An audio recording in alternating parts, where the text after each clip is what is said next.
Hi guys, welcome to Edu Medicine. तो आज हम डिस्कस करने जा रहे हैं अपने सोशियोलॉजी ऑफ एजुकेशन का लास्ट फाइनल चैप्टर यूनिट 26 जो कि ओडीएल है। ODL problems and prospects. ये जो चैप्टर्स थे 24, 25, 26 एंड 23 ऑल्सो, ये बहुत ज़्यादा इम्पॉर्टेंट है जो कि एग्ज़ाम में हमेशा एक या दो क्वेश्चन इस टॉपिक से आता है। तो इन चारों पांचों जो यूनिट्स हैं उनको छोड़िएगा मत। सो स्टार्ट करते हैं। जैसे कि आपको पता है डिस्टेंस लर्निंग कुछ 10-15 सालों में कुछ ज़्यादा ही डेवलप हो गई है, 20 सालों में। उसकी कुछ रीजंस हैं जिसकी वजह से डेवलप हुई है। फर्स्ट रीज़न अगर हम बात करें तो वो है ग्लोबलाइजेशन। ग्लोबलाइजेशन ने कैसे हेल्प किया? तो ग्लोबलाइजेशन ने ऐसे हेल्प किया कि अगर आप इग्नू में हैं तो आपने नोटिस किया होगा कि इग्नू में बहुत सारे फॉरेन स्टूडेंट्स भी हैं, बहुत सारे रूल्स फॉरेन स्टूडेंट्स के लिए भी है।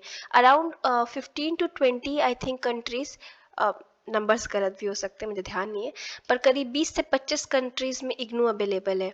और बच्चे अपने घर के कंफर्ट से वहाँ पे उनके घर पे मटेरियल पहुँच जाता है और वो पढ़ सकते हैं। उनको वीडियोस प्रोवाइड कर दिया जाता है, उसके बाद ऑडियोज़ प्रोवाइड कर दिया जाता है। आजकल तो जूम क्लासेस भी हो रही हैं आप डिफरेंट डिफरेंट स्टडी सेंटर्स से। उसके अलावा बहुत सारे मीटिंग्स एंड ऑल भी होती हैं जिन्हें आप ऑनलाइन देख सकते हैं। तो इन सब की वजह से काफ़ी ज़्यादा ओपन डिस्टेंस लर्निंग को बेनिफिट मिला। आप किसी कनाडा के ओपन कॉलेज में भी इंडिया में रह के पढ़ सकते हैं, ठीक है। उसके बाद नॉलेज इकोनॉमी की वजह से, नॉलेज इकोनॉमी जो इकोनॉमी है वो नॉलेज पे बेस्ड है, यानी कंप्यूटर ब्रेन या मतलब बेसिकली आपको अपने बॉडी से ज़्यादा वर्क जो पहले के जनरेशन में करना पड़ता था फैक्ट्रीज एंड ऑल में, अब आपको अपने दिमाग से ज़्यादा यूज़ करना है, दिमाग का ज़्यादा यूज़ करना है और काम करना है। कंप्यूटर इंटरनेट बेस्ड अब काम हो चुके हैं। उसके बाद जैसे कि मैंने बोला इंफॉर्मेशन एंड कम्युनिकेशन टेक्नोलॉजीज आना, इंटरनेट, कंप्यूटर, रेडियो, टेलीविज़न, ये सब जो आविष्कार हुए हैं, जो टेक्नोलॉजीज़ आई हैं, कहीं ना कहीं इस सब चीज़ इसके लिए जिम्मेदार है। और स्पेशली ओपन डिस्टेंस एजुकेशन के लिए तो बहुत ज़्यादा जो श्रेय जाता है वो इंफॉर्मेशन एंड कम्युनिकेशन टेक्नोलॉजीज़ को ही जाता है। उसके बाद जो हमने ट्रेड के WTA का जो एग्रीमेंट हमने साइन किया था गेट्स, उसकी वजह से भी, जिसने कहीं ना कहीं ग्लोबलाइजेशन के लिए हर कंट्री का गेट खोला। हर कंट्री अब एक दूसरे से व्यापार कर सकती है और अपनी सर्विस प्रोवाइड कर सकती है। हमारी कंट्री में आके कोई अमेरिका अमेरिका भी वो कर सकता है, अपने स्कूल्स कॉलेजेस खोल सकता है, इंडिया भी कहीं और जाके खोल सकता है, तो ऐसे। उसके बाद जो हमने कमिटमेंट किया था अधिकार डिक्लेरेशन में कि हम सब एजुकेशन सारे लोगों तक, हर तबके तक पहुंचाएंगे, वो भी कहीं ना कहीं हेल्प किया। उसके बाद social commitment for life learning, जो सोशल डेवलपमेंट समिट 1995 हुआ था, उसमें भी हमने जो कमिटमेंट किया वो कहीं ना कहीं एजुकेशन को वो करने के लिए, आगे बढ़ाने के लिए, हर तबके तक एजुकेशन पहुंचाने के लिए। उसके बाद मिलेनियम डेवलपमेंट गोल जो कि UNDP का था, जिसने सबसे बड़ा एम था कि अशिक्षा को, भुखमरी को और अनएम्प्लॉयमेंट को और एड्स को हटाना 15 सालों के 2015 तक। तो वो जो एम था उसमें सबसे इम्पॉर्टेंट था इलिटरेसी भी, यानी अशिक्षा को हटाना। तो इसने भी कहीं ना कहीं हेल्प किया। उसके बाद जो भी डेवलपिंग कंट्रीज है इंडिया जैसी, वहाँ पे कहीं ना कहीं गवर्नमेंट ने भी स्टेप लिया कि जो हमने अभी तक डेवलपमेंट किया है, जो हमने विकास किया है, उसमें एक ही छोटा सा तबका केवल अमीर बन पाया है और बाकी बहुत बड़ा तबका को शिक्षा तक या छोटे छोटे जो फंडामेंटल या मौलिक जो सेवाएं होती हैं या मौलिक जो अधिकार होता है वो नहीं मिल पाया है। तो शिक्षा उनमें से एक है, तो शिक्षा तक सबको पहुंचाना। उसके बाद इस टाइम पे जो क्वालिटी एजुकेशन की दुनिया में नीड है, उसने भी कहीं ना कहीं ओपन डिस्टेंस को बढ़ावा दिया है। आजकल हर कोई पढ़ना चाहता है, क्योंकि यही कहा जाता है कि पढ़ोगे नहीं तो नौकरी नहीं मिलेगी, पढ़ोगे नहीं तो कुछ होगा नहीं। तो वो रियलिटी है एक्चुअली। अगर आप इलिटरेट हैं, आप अनएजुकेटेड हैं, तो इस दुनिया में जहाँ सब कुछ इंटरनेट और एजुकेशन बेस्ड ही है, वहाँ पे आप शायद पिछड़ जाएंगे।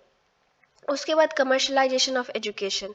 अब इसका दो प्रकार से प्रभाव पड़ा है। फर्स्ट, या तो आप ये कह सकते हैं कि जो ओपन डिस्टेंस लर्निंग है वो काफ़ी सस्ता है, तो हाँ, बच्चे जो कमर्शलाइजेशन, जो महंगी यूनिवर्सिटीज़ हैं या ओपन यूनिवर्सिटी जो बहुत महंगी महंगी है, वहाँ जाने से बच जाते हैं और ये ऑप्शन चूज़ कर सकते हैं। दूसरा ये भी है कि यहाँ पे आप इजीली डिग्रीज को ले सकते हैं और कुछ मतलब धन प्रदान करके। तो ये दो वे में कमर्शलाइजेशन अगर हम देख सकते हैं।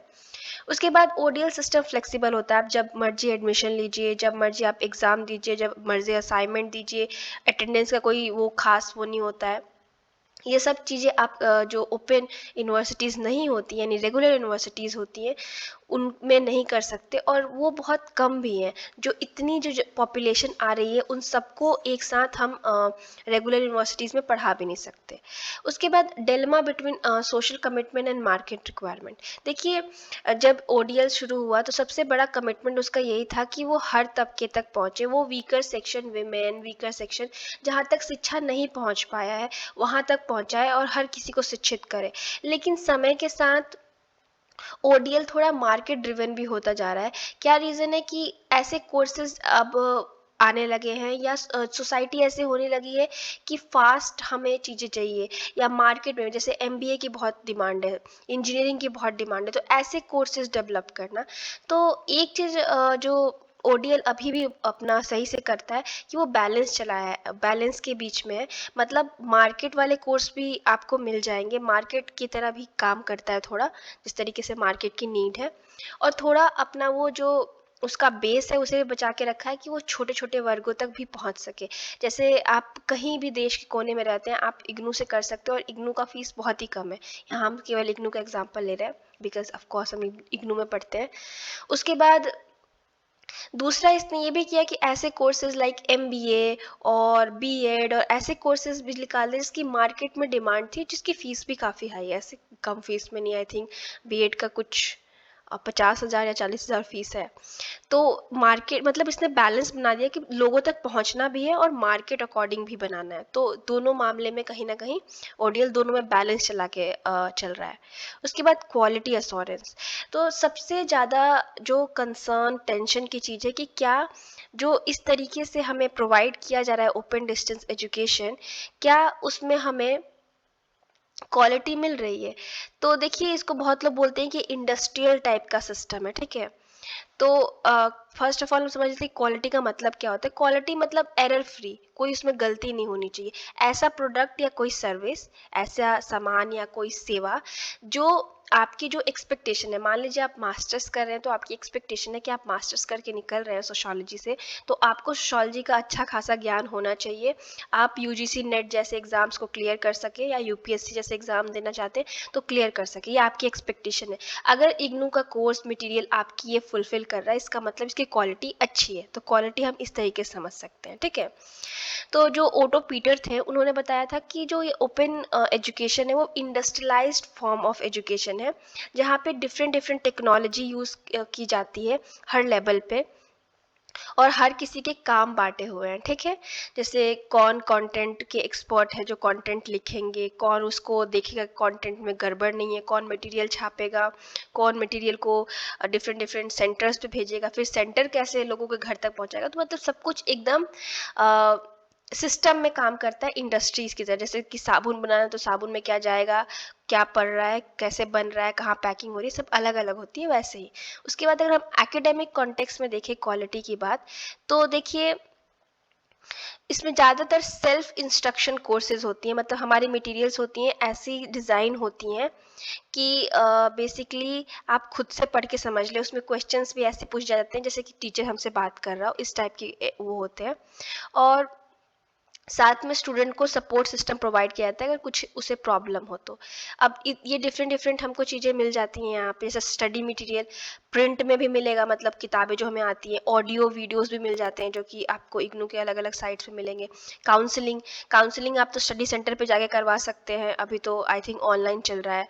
या पर्सनल या प्रोफेशनल नंबर पे जो नंबर्स वगैरह ईमेल एड्रेस दिए होते हैं उस पर ग्रीवेंस डाल सकते हैं। रजिस्ट्रेशन आसानी होती है। इवैल्यूएशन मतलब जो आपने क्या बोलते हैं असाइनमेंट दिया उनका नंबर चढ़ रहा है, एग्ज़ाम दिया उसका नंबर चढ़ रहा है। मॉनिटरिंग कि क्या मॉनिटरिंग करने के लिए एक टीम, मतलब कि बच्चे जो पढ़ रहे हैं क्या उनको उससे सेटिस्फैक्शन मिल रहा है। उसके बाद उन सब इंफॉर्मेशन, किस टाइप के बच्चे पढ़ रहे हैं, क्या बच्चे सही से पढ़ पा रहे हैं, कोई उनको समस्या नहीं, इन सबको मॉनिटर करने के लिए एक ग्रुप जो देखे, मतलब डाटा भी कलेक्ट करे और रिसर्च भी करे जिससे बेहतर बनाया जा सके। तो ये सब बात करते हैं कि ये सब अगर हम प्रोवाइड करते हैं और इस टाइप की क्वालिटी देते हैं तो फिर भी मतलब ये अच्छा एक इंस्टीट्यूट हो सकता है। अब इसका पॉलिटिकल कॉन्टेक्स्ट हमें समझने की कोशिश करनी है। तो पॉलिटिकल कंसर्न क्या है, तो उन्होंने बताया था कि टेट ने has mentioned a political attribute to the issue of quality management in view of the facts that, देखिए जो नेशनल गवर्नमेंट है वो भी पब्लिक इंटरेस्ट मतलब पब्लिक के जो इन्वेस्टमेंट है उसमें इन्वेस्टेड सॉरी मतलब पब्लिक की जो नीड है, अगर हम सिंपल भाषा में बात करें तो उसमें वो इंटरेस्टेड है, इसलिए कहीं ना कहीं वो ओपन लर्निंग जो प्लेटफॉर्म है उनको सपोर्ट करती है। दूसरी बात है कि अगर जब जनता पढ़ेगी लिखेगी, फर्स्ट पॉइंट का मतलब यही है कि जनता जब पढ़ेगी लिखेगी तो सेकंड पॉइंट पे आइए तो इकोनॉमी भी बेटर होगी, ठीक है। इकोनॉमी में भी पढ़े लिखे लोग आएंगे तो जीडीपी हमारी बढ़ेगी। और जो गवर्नमेंट हमें प्रोवाइड कर पाई है जो नॉन ओपन या रेगुलर कॉलेजेस, वो कहीं ना कहीं जो मिशन था सरकार का कि सबको शिक्षा प्राप्त हो वो नहीं दे पाई है। बहुत ही कम तबका, करीब 6% तबका हमारे देश का रेगुलर कॉलेजेस तक पहुंच पाता है। इसलिए कहीं ना कहीं जो गवर्नमेंट भी है या पॉलिटिकल पार्टीज या पॉलिटिक्स भी है वो चाहता है कि ओपन डिस्टेंस लर्निंग को एक मेन स्ट्रीम की तरह देखा जाए, एक ऐसे इंस्टीट्यूट की तरह देखा जाए जो सबको अपॉर्चुनिटी मतलब अधिकार देता है कि वो पढ़ सके बहुत ही कम कॉस्ट में और हर कोई शिक्षित हो सके और देश का भी विकास हो सके, ठीक है। उसके बाद देखिए क्वालिटी अश्योरेंस एट इग्नू, तो डेवलपिंग कंट्रीज जैसे इंडिया है तो पॉलिटिकल कमिटमेंट भी है कि यहाँ जैसे भारत जैसे देश में सरकार भी एक कमिटमेंट करती है कि हर किसी को क्वालिटी एजुकेशन मिले, हर किसी को अच्छा शिक्षा मिले, ठीक है। और कहीं ना कहीं अगर हम देखें तो जो रेगुलर कॉलेजेस हैं वो नहीं दे पाई हैं, बिकॉज रेगुलर कॉलेज में बहुत कम जगह होता है, कम टीचर होते हैं और उसमें एडमिशन पाना बहुत मुश्किल होता है। इसीलिए डिस्टेंस एजुकेशन धीरे धीरे आना शुरू हो गई और कहीं ना कहीं ओपन डिस्टेंस एजुकेशन पे एक रिस्पॉन्सिबिलिटी गई, जिम्मेदारी गई कि वो अच्छा एजुकेशन जो लर्नर्स हैं उनको प्रोवाइड कर सके। और जब से जैसे मैं डिस्कस किया था अभी लास्ट वीक स्लाइड में कि गेट्स वगैरह के आने की वजह से या ऐसी नॉलेज इकॉनमी बनने की वजह से भी प्रेशर बढ़ गया कि एजुकेशन और बेहतर हो और बाहर से भी हमें एक तरीके से चैलेंज आने लगा या एक तरीके से कंपटीशन होने लगा, क्योंकि बाहर के लोग भी हमारी कंट्री में आके एजुकेशन प्रोवाइड कर रहे थे। तो ये एक सरकार की रिस्पॉन्सिबिलिटी हो गई, क्योंकि हमारा रेगुलर कॉलेज प्रोवाइड नहीं कर पा रहा था इतने बड़े पॉपुलेशन को एजुकेशन। तो इसीलिए कहीं ना कहीं गवर्नमेंट ने पॉलिटिक्स में मतलब लोगों ने सोचा कि हम ओपन डिस्टेंस एजुकेशन को और बेहतर कराएं, उनको मेन स्ट्रीम का हिस्सा बनाएं कि वो सबको शिक्षा प्रोवाइड कर सके, क्योंकि हमारे देश में शिक्षा जो है वो स्टेट गवर्नमेंट का भी और जो सेंट्रल गवर्नमेंट है दोनों का सब्जेक्ट है जिस पे दोनों को काम करना है, ठीक है। So thank you so much, have a nice day. बाकी हम नेक्स्ट लेक्चर में देखेंगे। Thank you.